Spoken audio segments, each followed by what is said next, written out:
So we were discussing the basic features or the salient features of the constitution, and in the last class we had a discussion that we have got a parliamentary form of government. Now coming to another feature of the Indian constitution,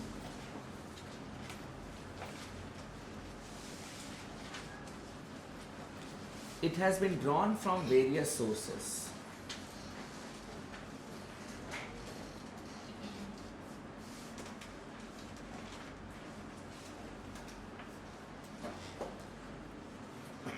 It has been drawn from various sources.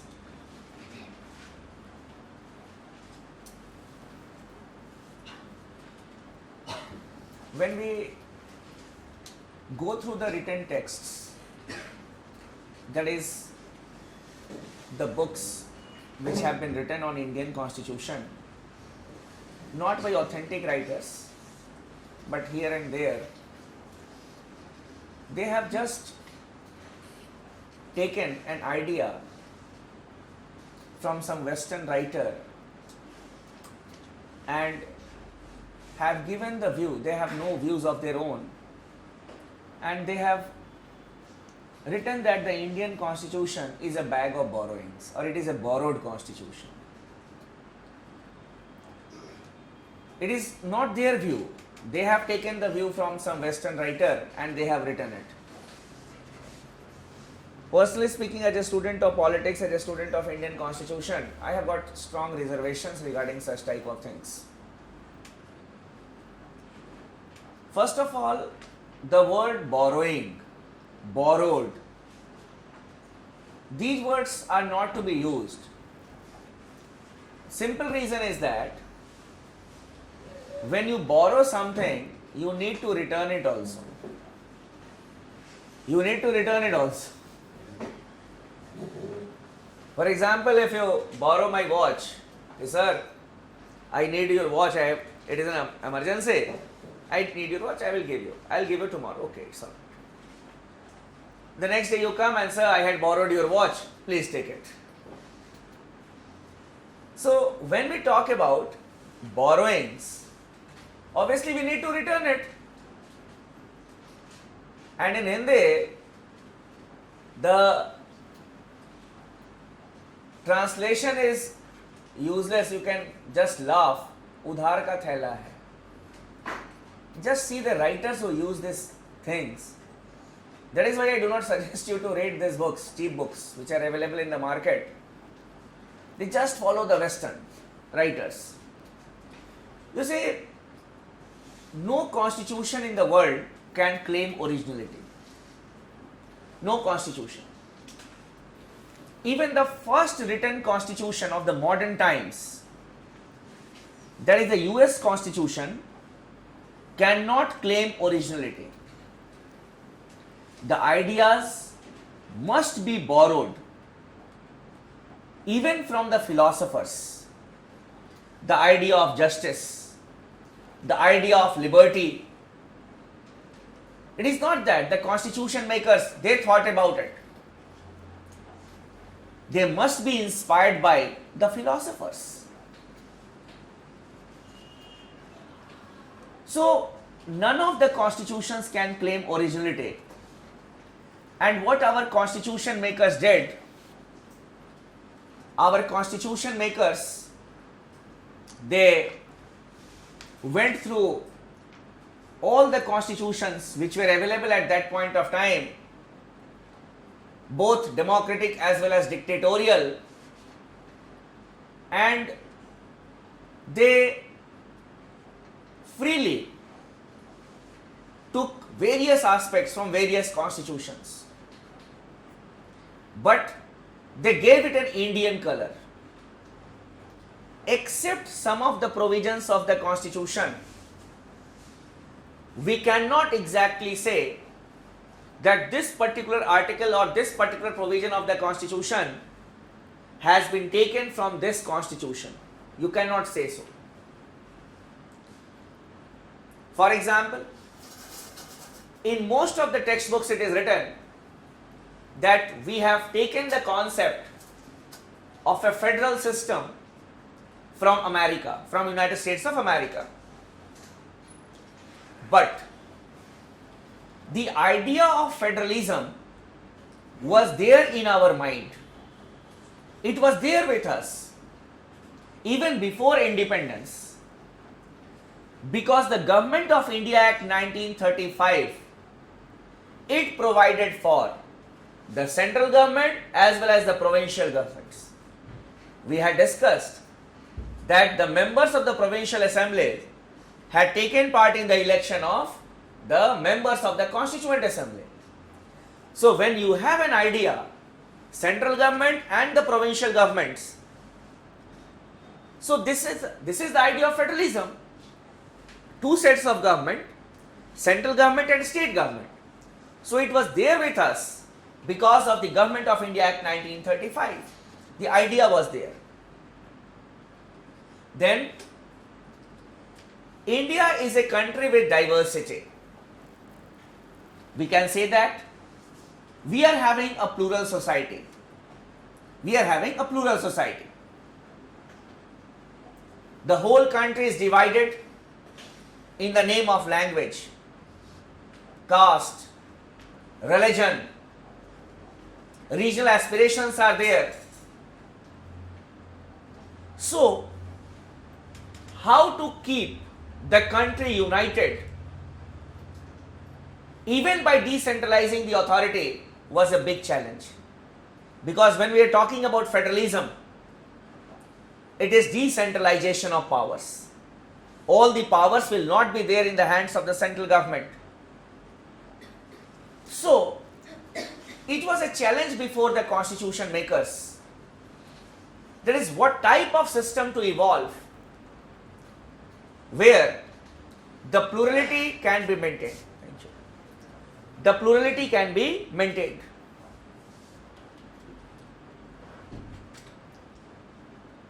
The divisive forces should not be there in this country, or even if they are there, they need to be suppressed.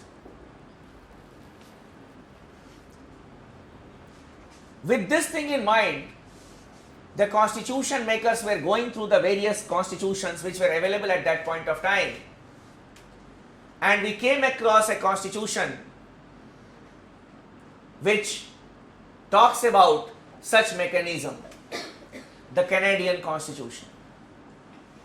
Because Canada is a multicultural society. So, we got the idea that how the central government should be made strong even when we have got a multicultural society, even when we have got a federal system. Then another thing came in the mind of the constitution makers. We are talking about division of powers between the center and the state. But if there will be conflict between the center and the states, or between the states themselves, that will not be good for the health of the country. Because when we talk about decentralization, when we talk about division of powers, why we have got decentralization of powers? Why we talk about division of powers? The simple reason is the idea of welfareism. Idea of welfareism. So if there will be conflict among the units themselves, the welfareism of the people cannot be achieved. We started looking for a mechanism how to evolve cooperation between the center and the states, and between the states themselves. We found a model in the Australian Constitution, the idea of cooperative federalism.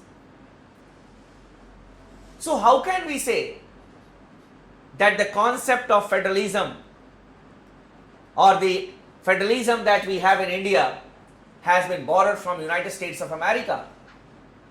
We cannot say so. The idea was there because we were being ruled under the Government of India Act 1935.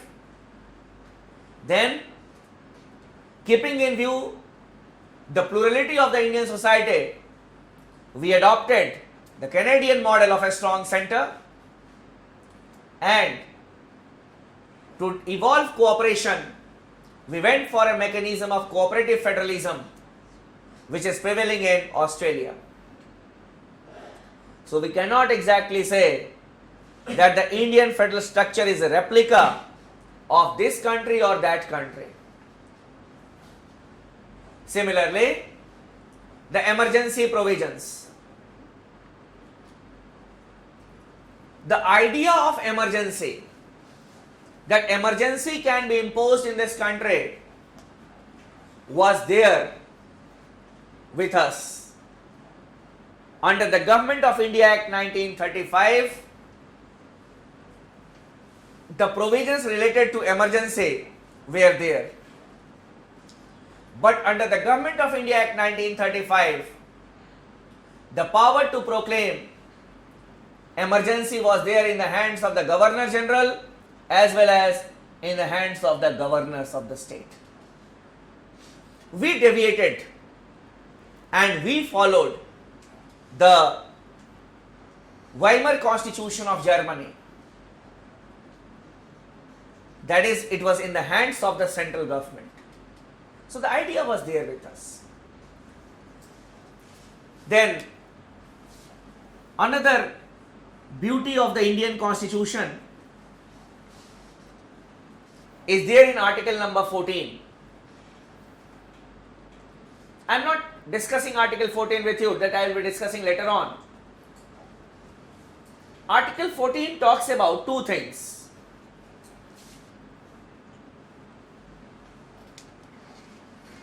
One is equality before law,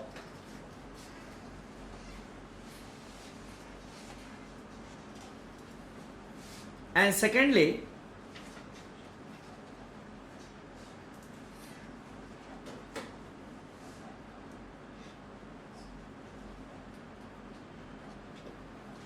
equal protection of laws. This concept of equality before law, it means all are equal in the eyes of law. Whether you are rich, poor, it hardly matters. All are equal in the eyes of law. This concept is found in the United Kingdom. On the other hand, equal protection of laws, it means likes to be treated alike. Equality under equal circumstances, not under unequal circumstances. Only under equal circumstances there should be equality, not under unequal circumstances. Two different things. But a correlation was established by the Constituent Assembly.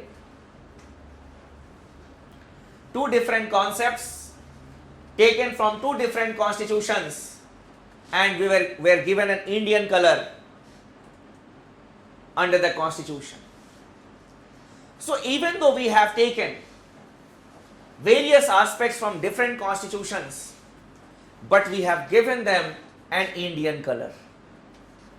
We have adjusted them according to the needs and aspirations of the people of India. And that is why Professor Chetkar Jha, he has said that the Indian Constitution is a patchwork, but it is a very beautiful patchwork. It is a very beautiful patchwork. No doubt it is a patchwork, I agree. I had only reservation of using the word borrowed. That is the only concern. Otherwise, yes, we should not feel bad in saying that, okay, we have taken this aspect from this constitution. For example, if you write an answer, and what we do? Well, when we write answer, you follow various sources, but when you bring that answer to me, even some of the points will be there from my lecture note.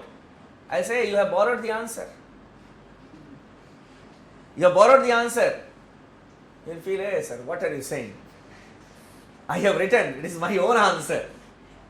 So basically, it is a derogatory term. But you people are appearing in the examination and you feel that no, this book everyone is reading, whatever is authentic. Obviously, there should be some reservations here, but yes, that is why I have used this word. It has been drawn from various sources.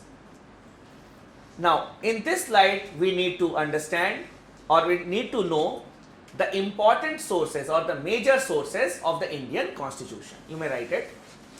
Major sources of the Indian Constitution.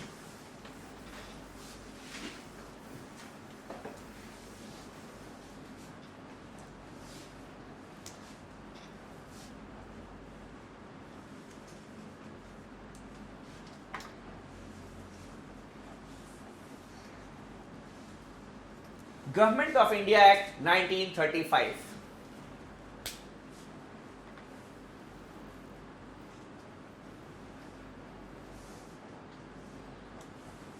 Government of India Act 1935. We have taken first the administrative structure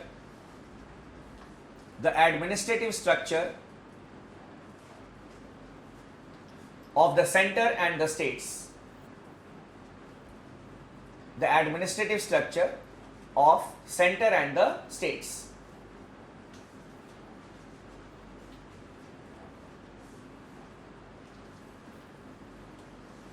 Then the office of the governor. The office of the governor.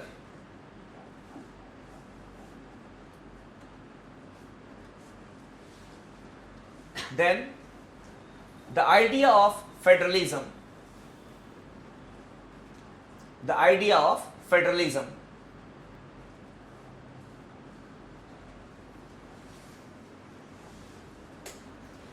The idea of emergency. The idea of emergency.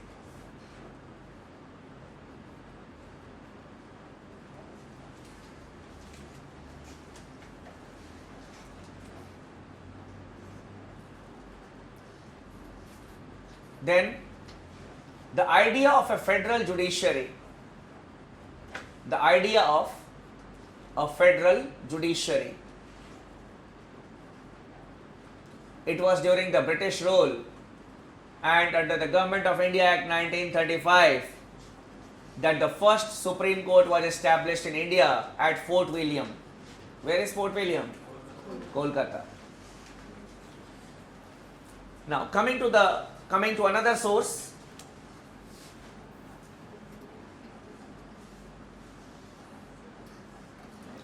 It is United Kingdom.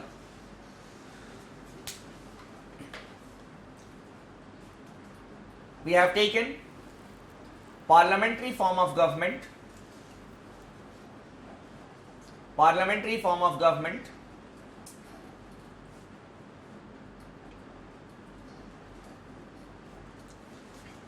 Single citizenship.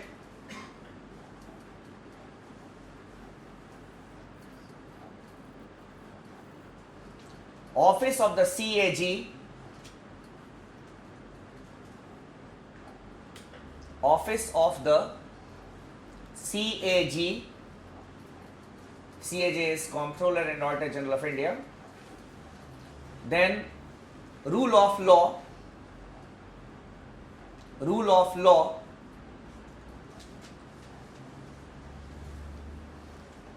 Then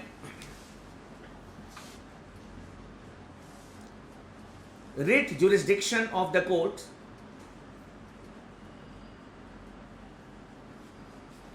Writ jurisdiction of the courts. I have written it for you. Writ jurisdiction of the courts. Basically, writ is a command of the court. Whenever the court gives a command in writing, it is known as a writ. I will talk about writs when I will be discussing the fundamental rights. So writ jurisdiction of the court. Then the election system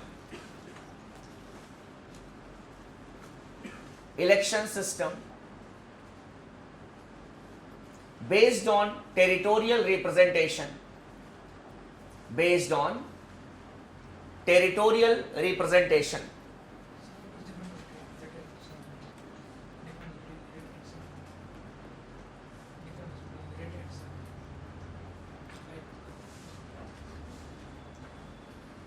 what we have written now? Election system based on territorial representation. The whole country is divided in various constituencies, the territories, okay? That is territorial representation that we have taken from America. Difference between summon and writ. Summon is, we can say, it is asking a person to be present before the court. Summon, okay? You may be a witness, you may be issued a summon that you be present in the court as you are a witness. Writ is there to enforce certain rights of the citizens. It can be, writs can be issued for different purposes depending on the type of situations.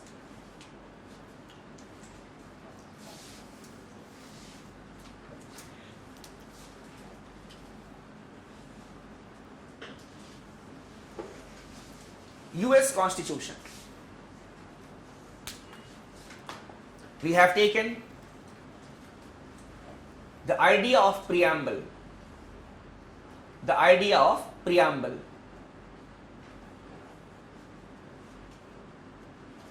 Then fundamental rights.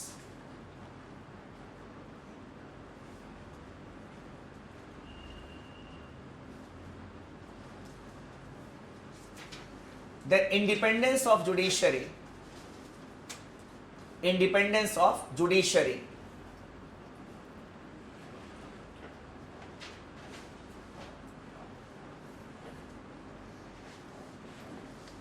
Then some aspects related to Rajya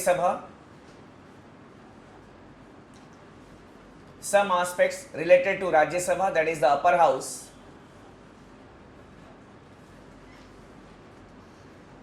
Like the term of the members,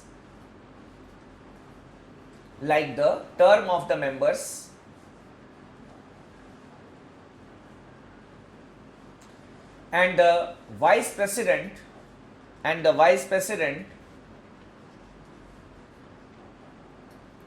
to act as the chairman,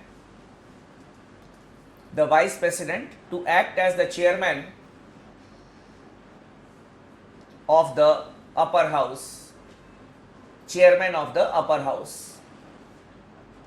In America, the upper house is known as the Senate. As we have the Rajya Sabha, there are some similarities between Rajya Sabha as well as the Senate. I will be discussing these aspects when I am discussing the political systems with you, but just a passing remark on it. The term of the members of the Lok Sabha is also 6 years. So Rajya Sabha is 6 years as that of the Senate, and 1/3 of the members retire every 2 years in Senate and as well as in the Rajya Sabha. Then when we talk about the American system, they have evolved a system that the Vice President of America is the ex officio chairman of the Senate.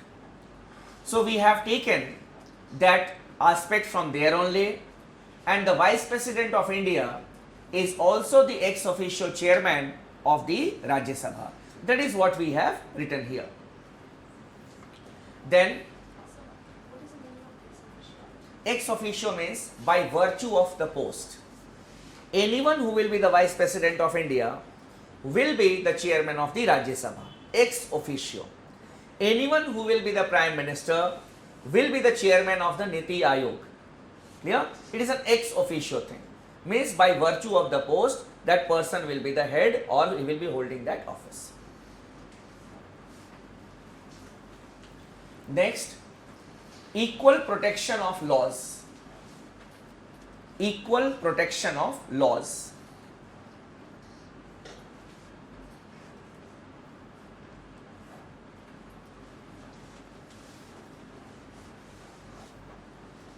Next, judicial review. Judicial review. In bracket you can write here, it is not mentioned in the US Constitution. It is not mentioned in the US Constitution,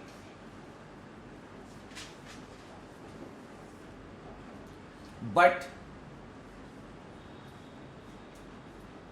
it is a part of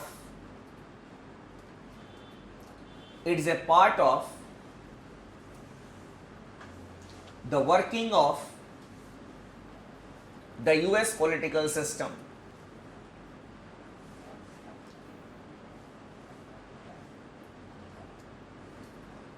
So judicial review is the power of the judiciary to see that whether the law which has been made by the legislature or an executive action is in accordance with the Constitution or not. Basically, we have taken this idea from the United States of America, but this aspect of judicial review has nowhere been mentioned in the US Constitution. It is a development, it is an evolution which has taken place in the US system, and we are following that. Next important source is the Irish Constitution.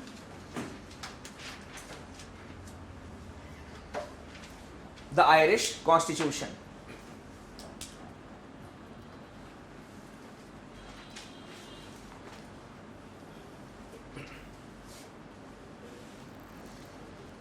We have taken the concept of directive principles of state policy. Directive principles of state policy.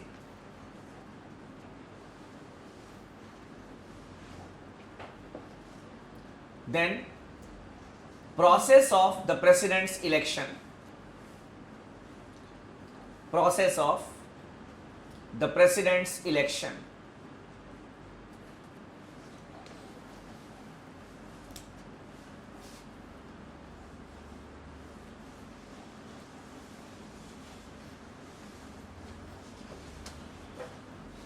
Then Canadian Constitution.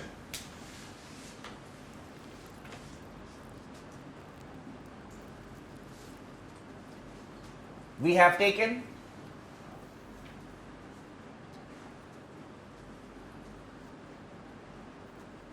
a federation with a strong center.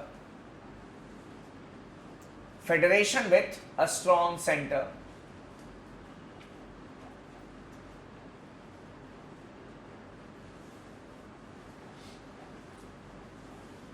Then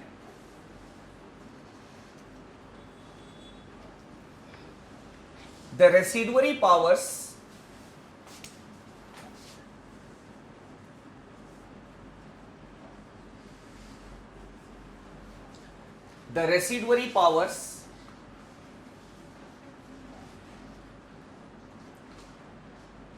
have been vested with the center.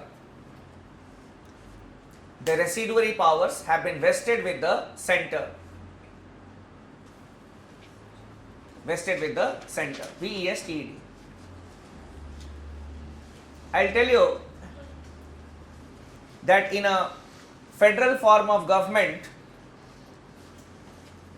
there is a clear-cut division of powers between the central government and the state governments.